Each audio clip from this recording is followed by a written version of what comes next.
Okay, it's 1 minute after 11, and Chamagne Williams and I are going to discuss anxiety during the pandemic. Just a note that we will not be able to take any questions while we are on here live because we are on a Zoom.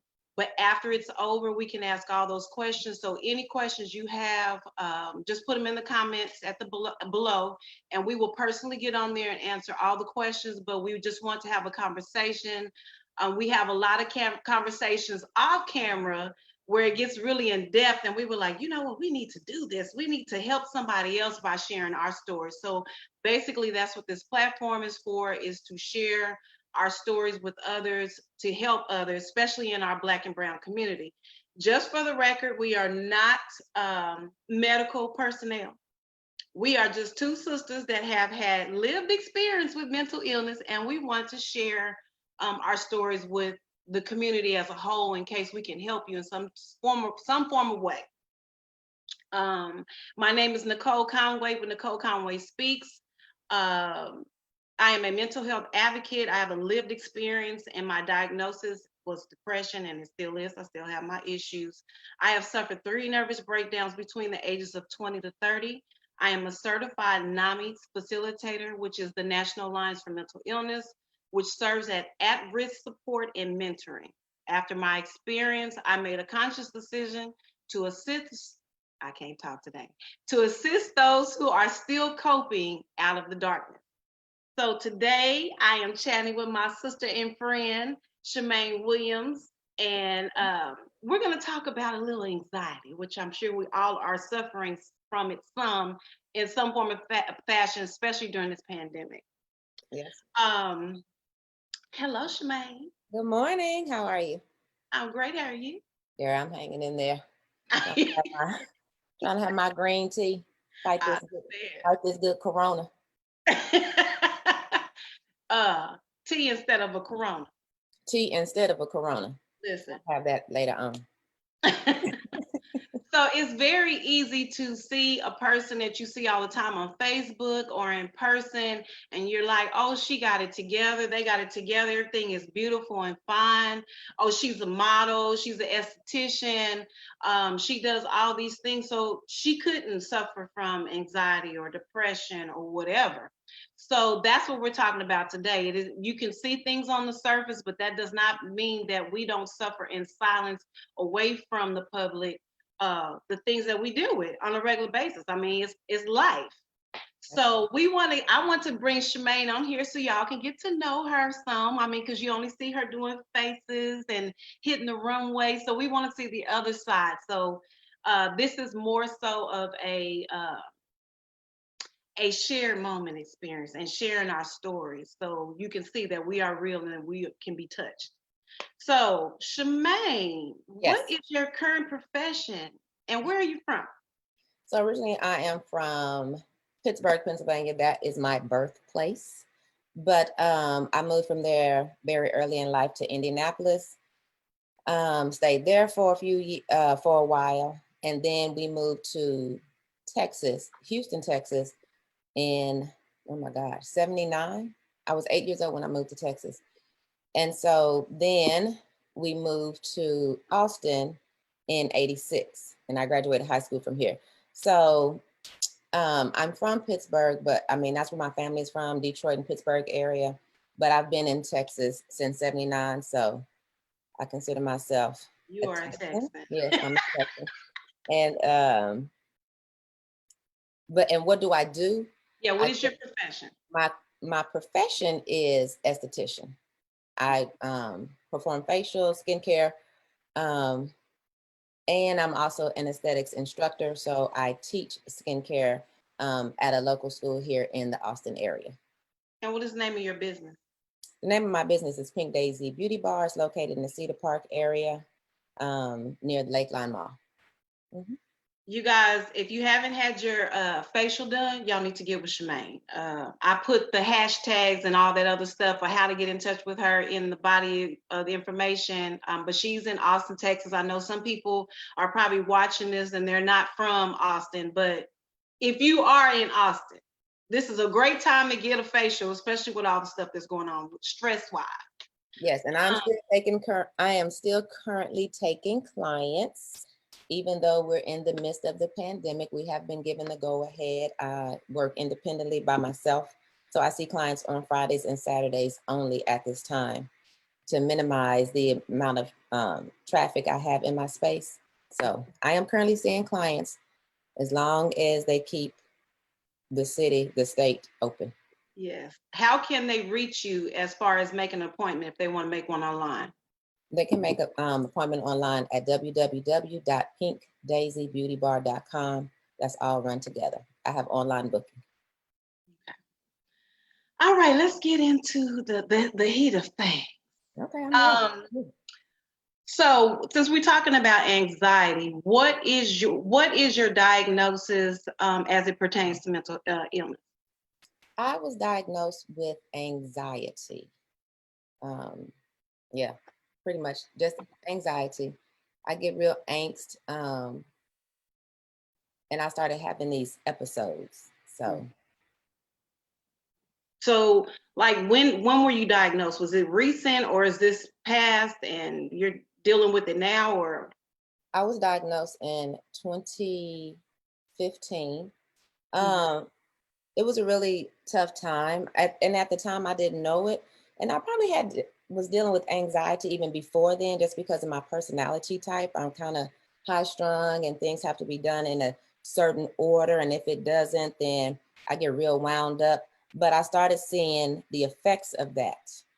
It started taking a toll on me physically, my body. So 2015, I think, was when the bubble burst. I was dealing with things, I'm a single parent. Um, and I have a son. And during that time, he was in his teenage years, and he was going through, the transition from boyhood to Yes. adulthood to manhood. And, not to tell his story because that's his story to tell if he chooses to. But from a parent's perspective, a mother's perspective, it was really, really a hard time. I had also just recently gotten laid off from my job. So I was in my own personal transition.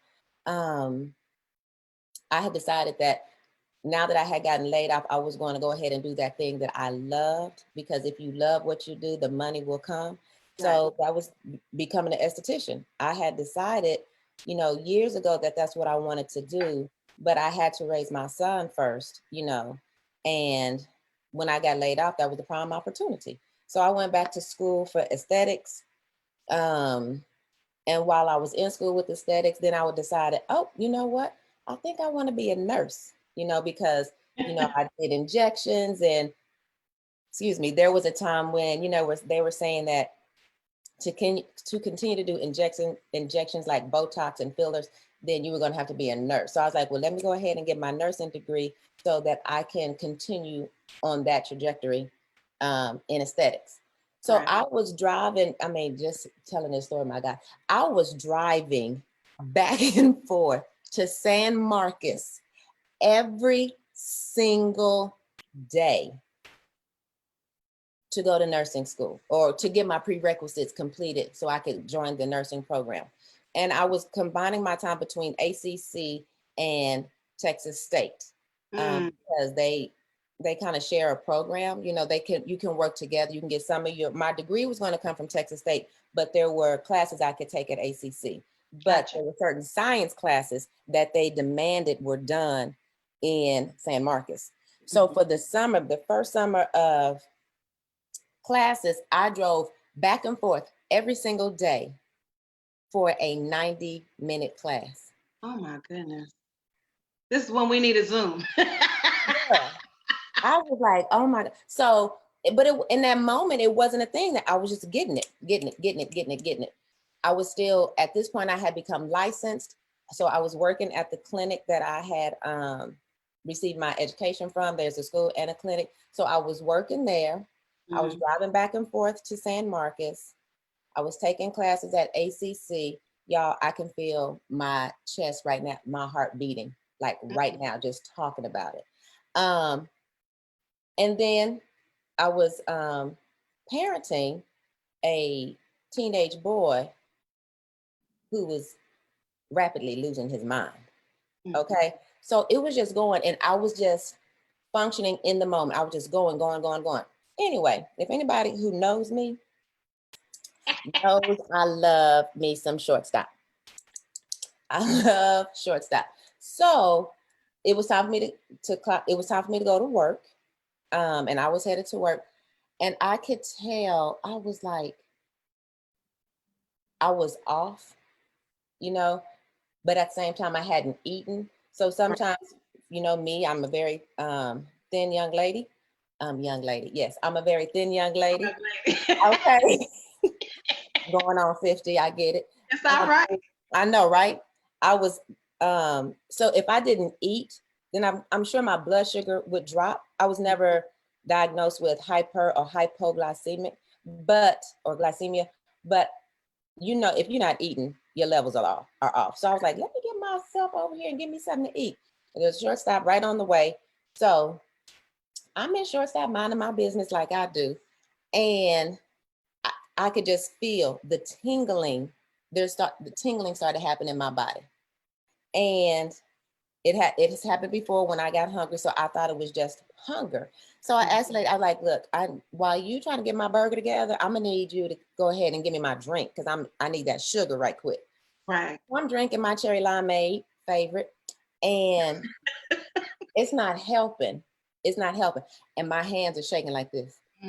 I'm shaking. And so she finally gives me the burger. I get my food, I pay for it. I'm shaking. And so I pull over to stop. I don't leave the parking lot where the shortstop sits, right there on 183 and Duval. So I pulled over in front of that pet store. And I'm just shaking. I'm trying to eat. I'm shaking. I'm trying to eat. And I can't chew. My mouth, y'all, my whole body started reacting. And so I started getting this feeling like in my diaphragm, like it was getting shut off. And so I was like, I need to call 911. So I did. I called 911, and the lady got on the phone, and, you know, I was telling her what was happening. And in the midst of talking to the lady, my hands started closing up on me like this. Oh my goodness. I had no control. So she's on the phone and she's asking me where I am. I couldn't tell her. I was disoriented. I was like, wait a minute. And that was starting to freak me out. And I'm like, wait a minute. I don't know where I am. And it's like I knew, but I couldn't get my bearings straight. Right. So I finally got it together to tell her that I was on 183 and Duval at the shortstop sign, and that I was on the northbound side of 183. All the while, my hands are closed like this. I can't control it. And so I asked her, and I keep telling my hands are closed. Why can't I open my hands? I can't open my hands. And she's like, just calm down. Somebody's on their way. So the fire department showed up, and they came to my car, and I'm just sitting there, hands still closed, mouth tingling, diaphragm tingling up the back of my neck, in my elbows, in my joints, in my ankles, in the joints of my toes. Everything is just tingling. And so he said, can you walk? And if you know me, you know I can be ignorant sometimes in a good and bad way. And so I was like, you know what? I don't know. Let's find out. Open my door. So he opened the door, and I pulled I swung my legs. I was able to move. And I had to mentally force my hands open like this. They were opening like this, Nicole. And he had his hand there, and he was like, grab my arm. And when I grabbed his arm, my hand clasped on it like this. Like they wanted to close. They didn't want to be open, but I had to mentally open them up. And they clasped down on his hand. So I was able to get out. And I was like, oh, I can walk. Thank God I can walk. So the ambulance had arrived, and the firefighter walked me over to the ambulance, and girl, they could not get the gurney up. They struggling with the gurney. And I was like, hurry up, get the bed up, I'm going down. pimp down. I'm like, I'm going, girl, my legs started giving out underneath me. And so I was just steadily just about to go down to my knees, and they finally got the bed up, and I made my way. I got on the bed. So I'm on the bed. They put me in the ambulance, and they're, got oxygen and things clipped to my fingers, and, trying to get me to calm down. And they told me I was hyperventilating. Wow. When I think of hyperventilation, I think of right. So do I.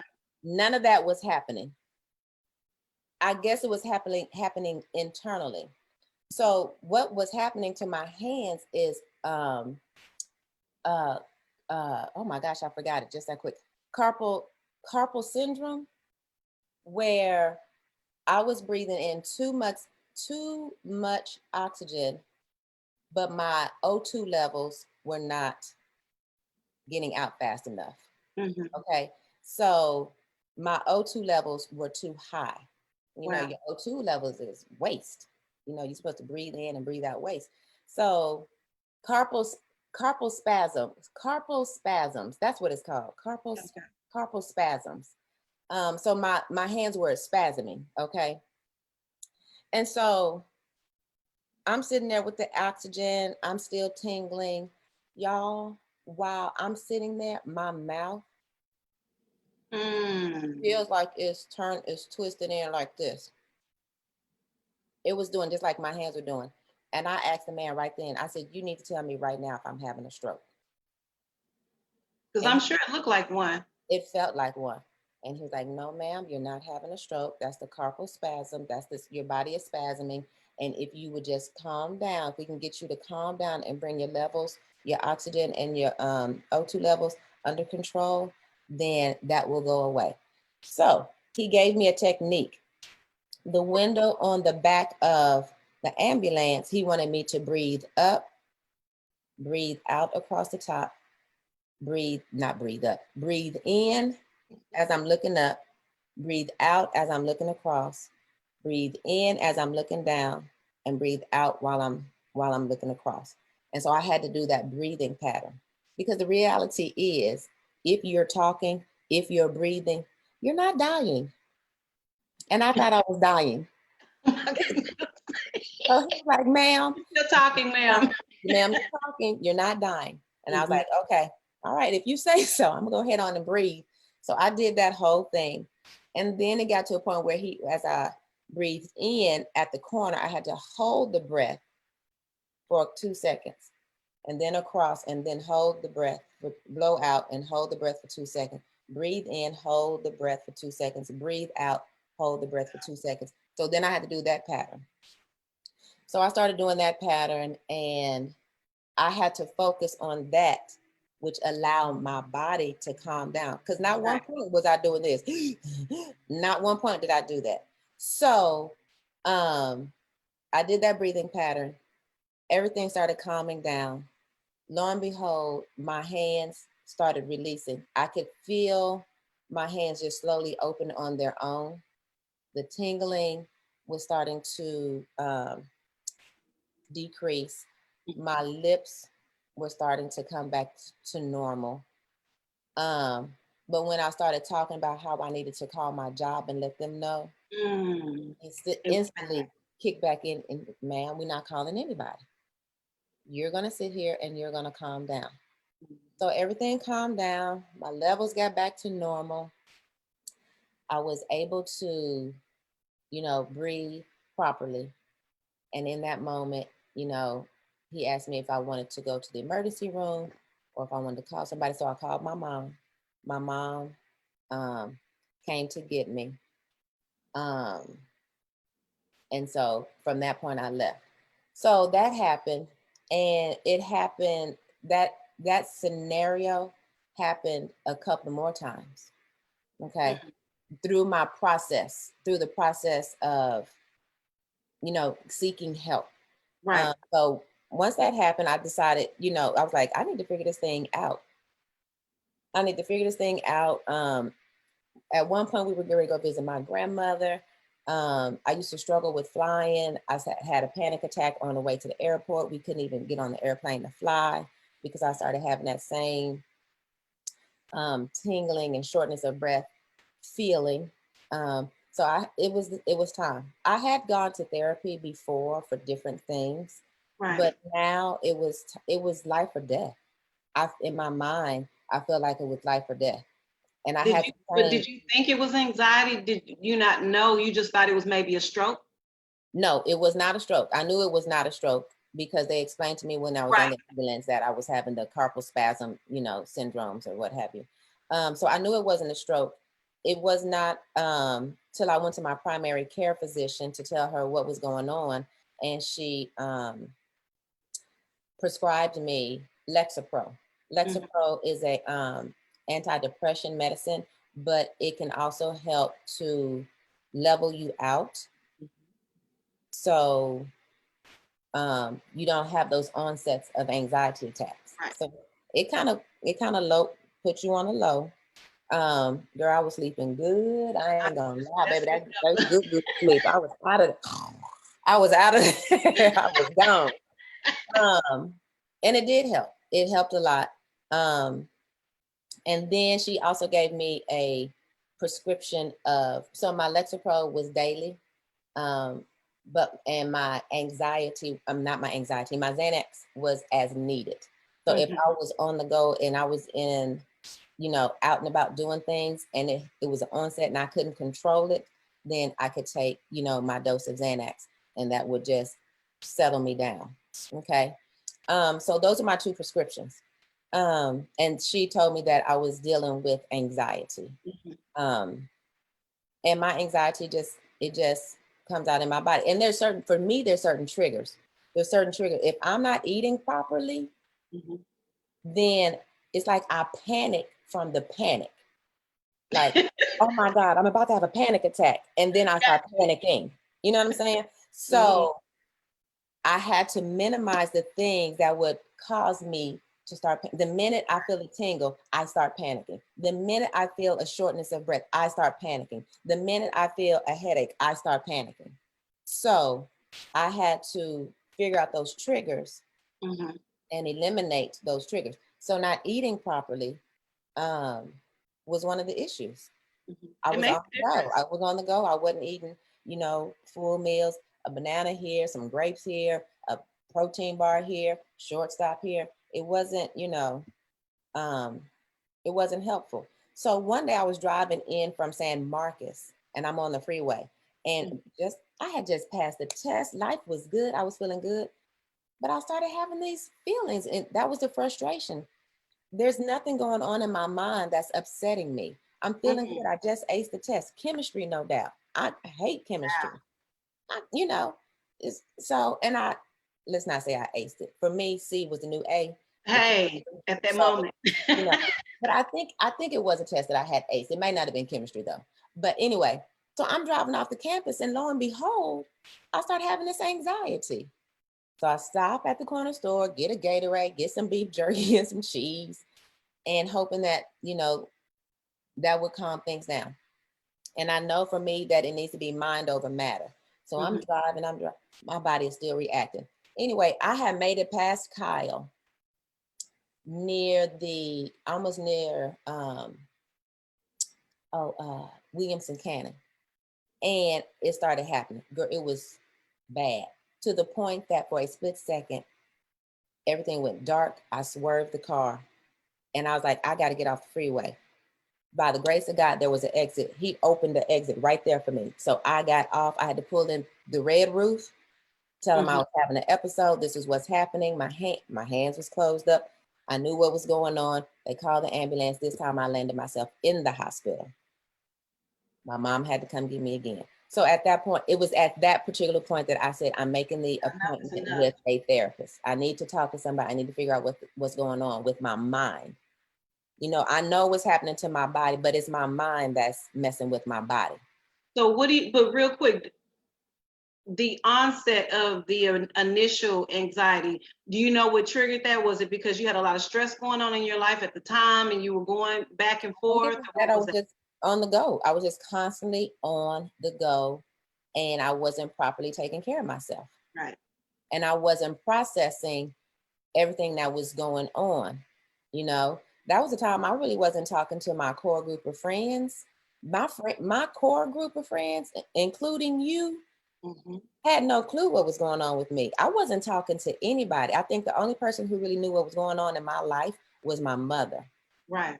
you know? So, and I was just constantly on the go that by the time I made it home, hell, I was going to bed, you But know? do And you I was think? But do waking you up and I think was you doing it were? all over again. Do you think you were embarrassed not to talk to your friends about it? Do you feel like you would have been judged, or you just kind of like wanted to keep it to yourself till you figured out what it was? I think in that moment, I really wasn't thinking about it. But if I was to, as I think about these things, because I'm still processing it. I'm still in a state of healing, um, and managing and controlling. I do believe that it was embarrassment. You know, I conduct myself in a certain way. I parent a certain way, and to have to tell people that this is what's going on with my life, with me and my child, it was embarrassing. Gotcha. What did I do wrong as a parent? You know, that caused me to have to go, you know, through these situations with my child. You know, I didn't want to, and then I didn't want to hear anybody's judgment. I didn't want to hear anybody's "I told you so's." I didn't want to hear any of that, and I, in my mind, that's what I expected to hear. So I told myself the story of how my friends, my loved ones, would react if they knew what was going on. And the sad thing, even with depression, because you feel like you're weak, and in our black and brown communities we believe that, they tell us as we grow up, you're strong, you come from strong breed. If something's wrong, you have to hide it, you have to mask it, and people aren't supposed to see you in your weak times. So I believe that because of the programming that we've had as children, and just as a community as a whole, we believe that's not something you talk about. That is something you keep at home. And if you are suffering, what happens at home stays at home, basically. And that's a true statement. You don't tell your business out. You don't go and flaunt your business out. You don't air your dirty laundry. Like you said, what goes on in my house stays in my house. So I do believe that we were conditioned um, to keep a strong, brave face. Mm-hmm. For me, if anybody saw me cry, I thought it was a sign of weakness, that they would think I was weak. Mm-hmm. And all this goes back to even what I dealt with in my childhood, Right. of people making fun of me and, you too skinny, you too this, just always having something negative to say, that I had this wall, and I had to be strong. And so I couldn't let little things tear me down. So I had to constantly be strong. That was my defense mechanism to deal with, the bullying and, the low self-esteem that I had for myself. I had this wall up. So people always think, Chamagne, you are so strong. You are so strong. And I am, but I'm weak too. I have moments of weakness, and sometimes that strength you see is the weakness, but I have to show that strength. Mask on. Yeah, so that you can't see that I'm weak, so that you can't use that against me. So, right, I did not tell my friends, my sisters, what was going on. They didn't realize what was going on until the back end, and it's because one of them actually showed up in the midst of a crisis. Wow. Just out the blue. And I'm telling you, they did not know. Nobody knew what was going on. And she stopped by in the midst of that crisis. And that's when she found out. And then I was able to tell the rest. So why do you think in our black and brown communities, I know we talked about being strong, and you're a strong, powerful woman, nothing bothers you. Why do you think that we won't talk about it besides the shame and the judgment? Why do you think we keep that to ourselves? I think that's why.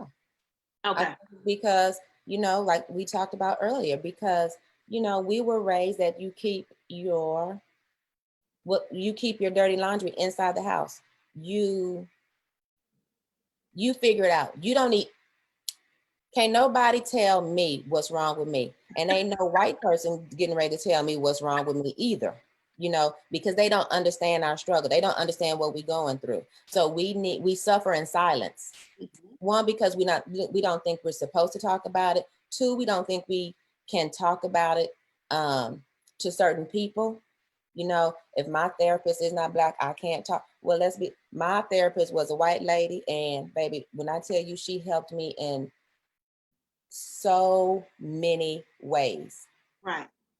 So you have to find a therapist that works for you, white, Black, male, female, you know, any race. You know, you just need to find somebody who can help you process information. So I think that's what it is. One, our upbringing. Two, just our own mindset that I don't need no help. There's nothing wrong with me. You Mhm. know, we strong, get over it. You making a big deal out of it. It ain't that serious. You know, you hear stuff like that. So you're afraid to say anything because then you're going to be judged, Mhm. you know, and you're going to be looked at differently. And the other thing is, I'm thinking too, and a lot of our elders and beyond Mm-hmm. have kept the secrets quiet within the family, and they don't talk about it. I'm sure there were plenty of our family members that have dealt with mental illness, but they didn't talk about it, nor did they know what the name was for it. I know Oh, when yeah. I was going through it myself, I didn't know what I was going through, and I had two young children, like yourself, being a single parent. I didn't know what I was dealing with. So of course I kept mine secret as well. And I Mhm. understand. I'm just glad that we're starting to talk about it more, and people are opening up about their stories so people can connect and Yeah. say, you know what, that's me too. I feel Absolutely. exactly what you are going through. I went through the same thing. I don't know what techniques to use. And I want to segue into not just our Black and Brown communities, but now our church. Right. So when I was going through, I was attending church, of course, with my children, but I didn't even want the church to know, because when I did reach out, I was told, oh, that's a spirit. You need to come to the church and let us pray over you. So I love church. I do too. And I didn't tell my church, but a couple of ladies from the church who I look up to, I did, share with them because I needed prayer. And I believe strongly in prayer. Absolutely. And my therapy didn't take the place of my faith. If anything, I turned to my faith more. Right. Um, because I knew at the end of the day, yes, my therapist could help give me tools, but it was only God that was going to get me through what it was I was going through. But I don't think that the church talks about it for the same reasons that we don't talk about it in general. I mean, you have to understand, we as individual Black and brown people, we individually make up a community. Yes. So if we individually think that we shouldn't talk about it, then when we come to a community, we're not going to think we're not that's not going to change our minds. So you have to have that one person who's going to be an advocate for mental health that facilitates it and starts the conversation. You just need one person to actually start the conversation. I agree. So would I think it would be amazing if churches as a whole would have a platform for mental health discussions. You know, um, we have discussions about everything else. We have Women's Day, we have Men's Day, we have come get your blood pressure checked, we have come get a COVID Just test. some blood. Mhm. Yeah, come get your check your diabetes. I mean, we check on everything else. It's a disease just as anything Exactly. else is. So why wouldn't we talk about mental health? Um, so it would be wonderful if the church would allow that platform to be a safe space for people to have conversations about mental illness. It could be, you know, um, one day a week where if you have something to talk about, and you could, use, I'm pretty sure there's some type of psychologist or counselor in the congregation, you know, that And could it doesn't facilitate that necessarily type of even have, conversation. I didn't mean to cut you off, but it doesn't necessarily have to be a therapist. It could be somebody with a lived experience that doesn't mind sharing their story, that steps up Yeah, and says, but you still need to have somebody who can facilitate it. I agree. facilitate it, who actually has some type of background, because just a bunch of people in the room talking about their experiences, you need tools to be able to I agree. handle it, you know. So getting it out is very important, but once you get it out, then what? Mhm. Okay, you need to have certain tools in place to be able to manage it. Mhm. Mhm. Well, I have noticed that churches are starting to discuss it, whether it be in a sermon or just random talking. When I did share my story a couple years back, I had a lot of people, and I still do, inbox me and tell me, well, I'm dealing with this, or I'm very active in the church or in the gospel community in Texas. And if I share my story, I'm scared to share my story out in public because people are going to judge me because of who they see me to be. And I think we have to get past our titles and what people see us as, because past our titles, we're just human. Yeah. And we deal with human issues.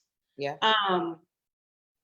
So yeah, I'm glad that it's starting to be discussed more. And like I said before we started, make sure that if you have any questions, you can either ask them in the comments. We don't mind answering whatever you ask. And if there's something more personal that maybe you don't want people to know and you want to reach out to us individually in our inboxes, whatever you discuss with us will remain confidential. Whenever I talk to somebody, I do not discuss people's business, because the thing is, you want to find somebody that you can trust. You want to find a safe space that you can talk in without being judged, and being able to be free in sharing your story and your experience. Mm-hmm. You got that space with me, and I know you have that space with Chamagne. Mm-hmm. So basically, that's what we came on to talk about: anxiety, what tools have worked for us. But I basically wanted to allow Chamagne that space to speak and talk about her experience and her story, because a lot of people don't know. They only see the fabulous Chamagne on the runway, or the clean face Chamagne doing somebody else's face. So I wanted people to see the other side of Chamagne and to get to know her, and that she is just as human as you are. You are not suffering alone by yourself. There are people here to help you. And if one of us can't help you, please get some mental health, a person that can help you, that is licensed to help you. But if you need somebody to guide you to that, we have no problem with doing that. Absolutely. So, do you have anything else to say or to add to our conversation, Chamagne? I would just like to say, kudos to you for, Oh, thank you. yeah, kudos to you for just opening the dialogue. Like we said, a lot of people suffer in silence and feel like they're suffering alone. And I think it's important for everybody to know that you're not alone in this world. You're not alone in what's going on in this pandemic. And it's very important to work on your mind. We work on everything else.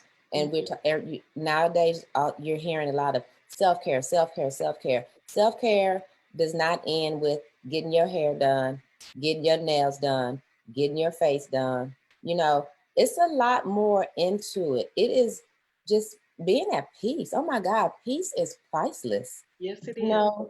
And to be able to, people would think that right now my anxiety would be through the roof because we're going through a pandemic and stuff like that. And I have to let you all know that I am actually at my calmest. I have my moments, of angst, but because I have the tools and I can identify it quickly, I know things that I need to do right then and there to bring that down. So, if you're going through something, then you should reach out to somebody.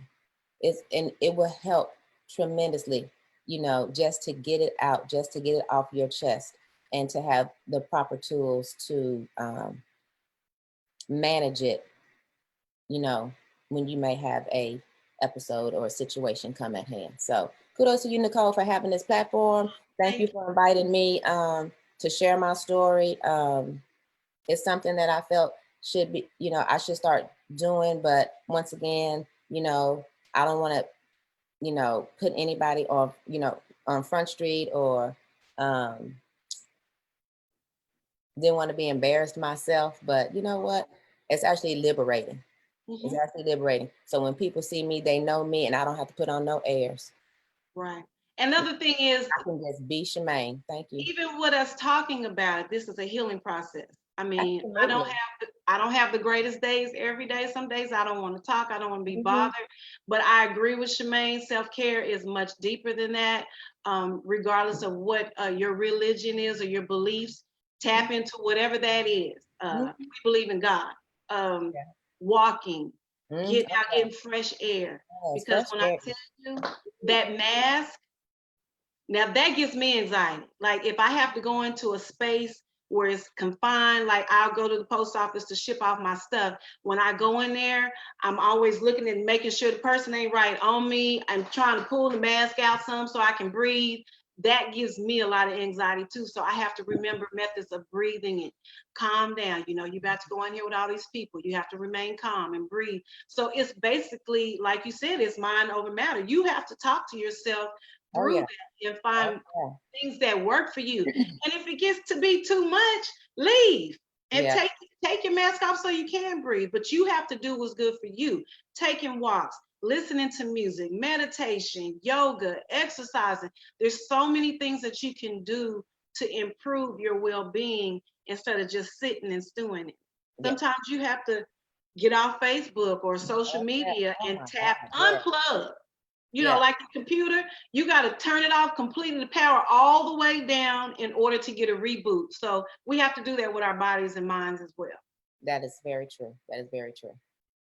Well, we have been on here now 45 minutes, and I was trying to keep it under an hour. So this was very informative. I'm so grateful, Chamagne, that you are my first guest on here and that we can talk openly about mental illness because we are not the face of mental illness. We are people that have endured it. Yes. So that's what I will leave it at. All right. Well, you're welcome. And thank you for having me. All right, you guys. I hope everybody enjoyed it. Make sure that you ask any questions that you may have. And if you want them to be private, you can inbox us. And until next time, this is Nicole Conway with Nicole Conway Speaks. Thank you all for listening and tuning in. Bye. Bye.